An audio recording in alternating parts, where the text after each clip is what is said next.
स्वामी विवेकानंद ने कहा है, हम जितना साध्य पर ध्यान देते हैं उससे अधिक साधन पर दें। यदि साधन ठीक होंगे तो सही परिणाम मिलेगा ही।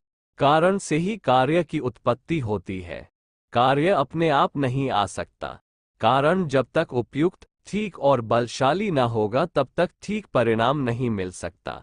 एक बार हम अपना लक्ष्य बना लेते हैं और ठीक ठीक साधनों का निश्चय हो जाए तो फल तो मिलेगा ही यदि साधन में पूर्णता है। यदि हम कारण की परवाह करते हैं तो फल अपने आप स्वयं की परवाह कर लेगा।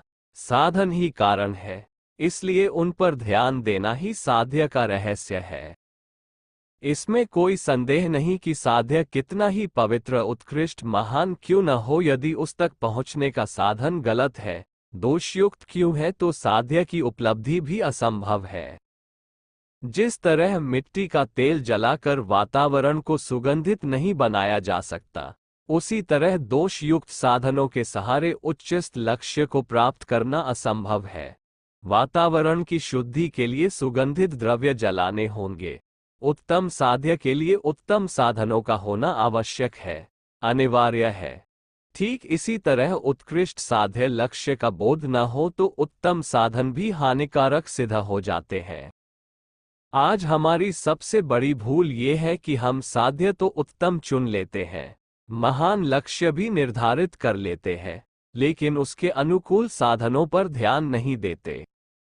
इसीलिए हमारे व्यक्तिगत और सामाजिक जीवन में गतिरोध पैदा हो जाता है और साध्य से हम दूर भटक जाते हैं। हम जो कुछ भी लक्ष्य निर्धारित करते हैं तो फिर हमारा ध्यान उस लक्ष्य पर ही रहता है।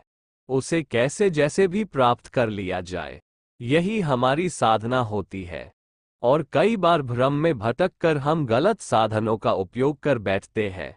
फलतः साध्य के प्राप्त होने का जो संतोष और प्रसन्नता मिलनी चाहिए, उससे हम वंचित रह जाते हैं।